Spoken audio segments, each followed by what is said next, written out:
సైన్యం చేపట్టిన ఆపరేషన్ సింధూర్ విజయవంతం కావడంతో కరీంనగర్ జిల్లాలో ప్రజలు హర్షం వ్యక్తం చేస్తున్నారు. స్థానిక ప్రశాంత్ నగర్లోని అభయాంజనేయ స్వామి ఆలయంలో బీజేపీ నేతలు ప్రత్యేక పూజలు నిర్వహించారు. దేశంలోని ప్రజలు సైనికులు క్షేమంగా ఉండాలంటూ కోరుకున్నట్టు తెలిపారు.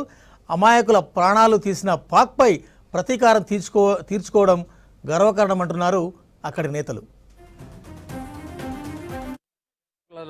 పై కాల్పులు జరిపి అనేక 26 మందిని ప్రాణాలను బలిగొన్నందున భారత ప్రభుత్వం ఈరోజు ధీటైన శ్రీకారం చుట్టింది. ఏదైతే సింధు ఆపరేషన్ను మొదలుపెట్టి నిన్న రాత్రి 1:29 9 ఏదైతే ఉగ్రవాద స్థావరాలను నీలమట్టం చేసి 100 మంది ఉగ్రవాదులను తుదముట్టించడం జరిగింది. ఇది భారతదేశ యొక్క ప్రధానమంత్రి గారి యొక్క ఏదైతే దౌత్య సంబంధాలన్నింటినీ కూడా ప్రపంచ దేశాలందరికీ కూడా పాకిస్తాన్ యొక్క ఉగ్రవాద చర్యను తెలియజేసి పాకిస్తాన్ను ఒంటరి చేసి మిగతా దేశాలన్నింటినీ కూడా భారతదేశం వైపు మద్దతు తీసుకొని ఈరోజు సైనిక చర్యను చేపట్టడం జరిగింది.